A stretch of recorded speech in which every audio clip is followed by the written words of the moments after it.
speechless. Today I want to talk about Xbox in general.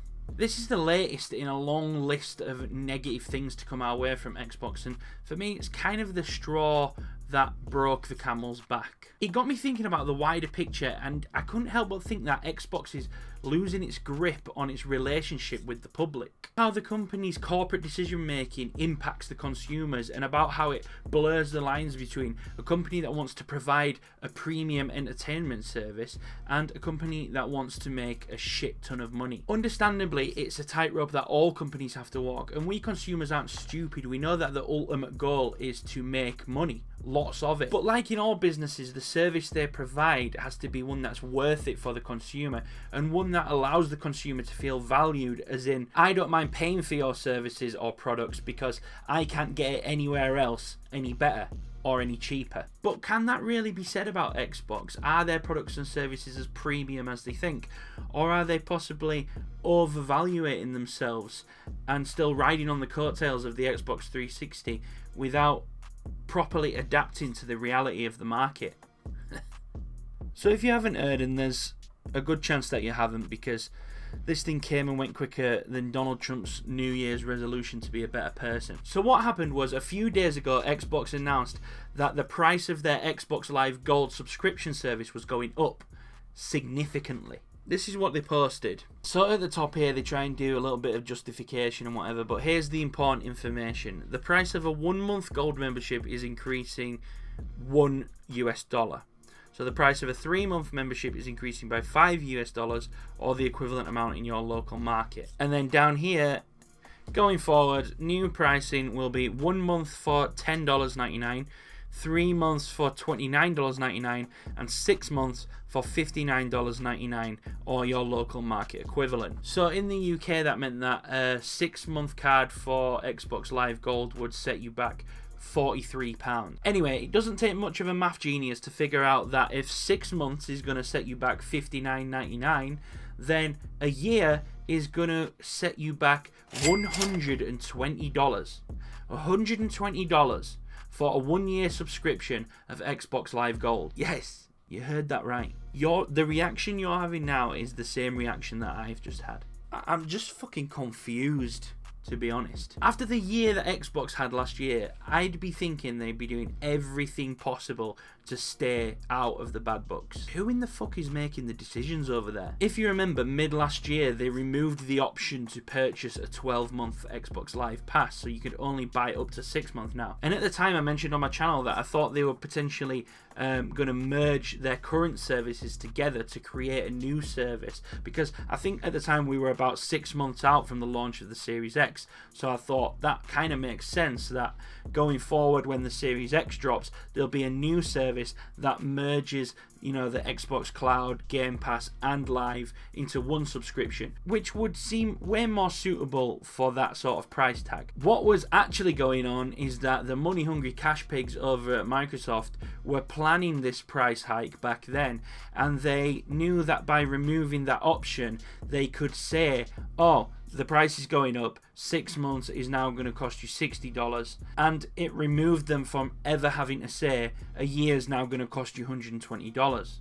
But did you honestly think that nobody was going to think, right, I need 2 of these cards for a full year?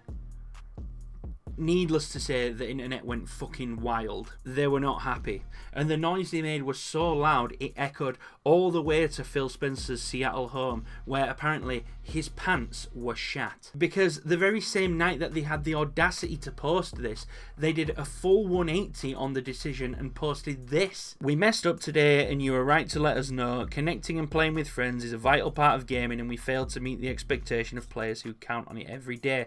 As a result, we've decided not to change Xbox Live Gold pricing. Fucking you flannels, man. Flannels.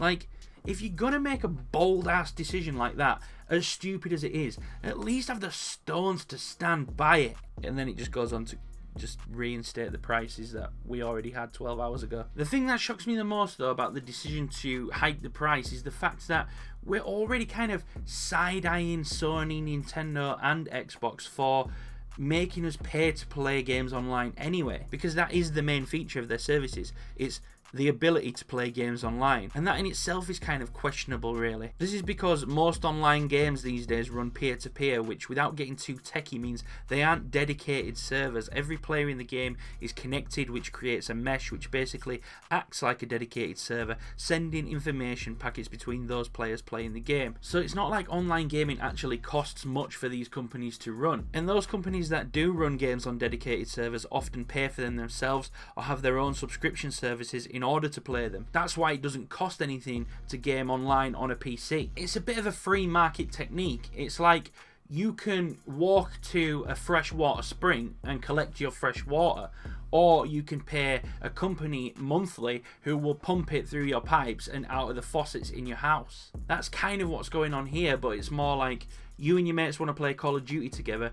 Here's your choice. You pay for our service that allows you to play it on your $300 home console, or you go out and spend $1,000, $2,000 on a PC that lets you do it for free. It's kind of morally shady, but such is business, right? They throw in these little side features like free games every month and exclusive discounts on their stores, but ultimately, even they are just a way of pulling the wool over the eyes of the consumer and softening the blow of the prices they charge. Which is why I cannot for the life of me work out why Microsoft thought hiking up the Xbox Live Gold prices by that much was going to go down any different than exactly the way it did with the fans. The pattern that seems to be emerging over at Xbox is that the corporation are making decisions that are seemingly just pushing the consumers as far as they'll go whilst giving as little as they can back, and seeing how far they can go before the consumers snap. And when they do snap, they just roll back on their decisions. This is like the third or fourth time in the last 12 months that they've come under fire for their shitty decision making. You know, we had the gameplay reveal with no gameplay. We had Halo Infinite being delayed because it looked like fucking garbage. We had the pre-order bottleneck. And most shockingly for me, we had the release of the world's most powerful console, but you could only play last gen games on it. Back in the 360 era, Xbox ruled the roost. Their consoles were affordable. They had top studios working on games that revolutionized the market. They opened the doors for indie developers with Xbox Arcade. The 7th console generation was revolutionary for the time, and what I consider to be the biggest leap between generations, 6 to 7. The explosion of online multiplayer on home consoles, the increased graphics, the revolution of new gameplay styles. It was just an exciting time, and the Xbox 360 was the hot ticket item. Since then though, we've seen an ever-growing pattern of money hunger that has just consumed all that was holy about what they did with the Xbox 360 at that time. Remember when they announced the Xbox One?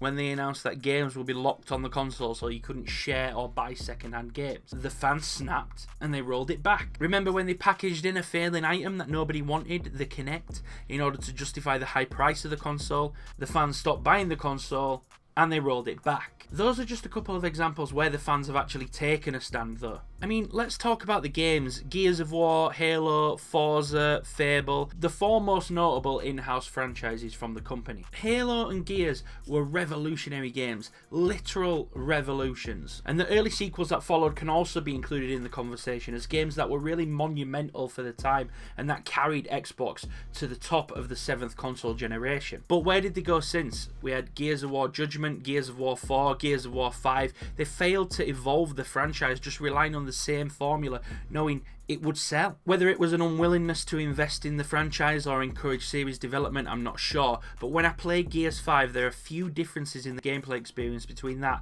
and its almost 15-year-old Origins title. Halo, in-house development team Bungie worked on Halo 1, 2 and 3 games, which were nothing short of masterpieces, but then Bungie decided to go independent. And why was that? Is it because they failed to dip their hands in their pockets to keep Bungie as an in-house development studio and ended up shopping out the development of further Halo games to other studios? And what did Bungie do next? They made Destiny, a concept not so far removed from Halo. It's widely reported that Bungie wanted to create Destiny, but Microsoft didn't want them to work on anything but Halo games. It probably goes deeper than that, and the idea of moving the Halo franchise towards the Destiny model was probably something that Microsoft were unwilling to act on. But look how successful Destiny has become. And look at the landslide that Halo's experienced since Bungie left. Remember when they let Lionhead Studios, the studio responsible for Fable, close down? Again, a failure to dip in the pockets to save their most beloved franchises from fading into history. They've bastardized their franchises, which has had a direct impact on their ability to release games that are at the peak of modern gaming. It's for all those reasons that their service is in no state to claim it's worthy of a $120 per year price tag. Their one saving grace for me right now is Game Pass. I think they've done an excellent job with the games that are available on there, but here's the thing. That's not part of the $120. And worse yet, the quality and endless choice of games that you have on there undermines the quality and the worth of the free games that you get on Xbox Live Gold. And definitely undermines the exclusive price cuts. Because there's so much to play on Game Pass, the free games and discounts become virtually worthless. So when you don't care for the free games and you have no reason to spend money on their store, and when the console exclusives are in extremely short supply and the ones that will eventually come are just barely updated versions of their predecessors, when all of that applies, what's left?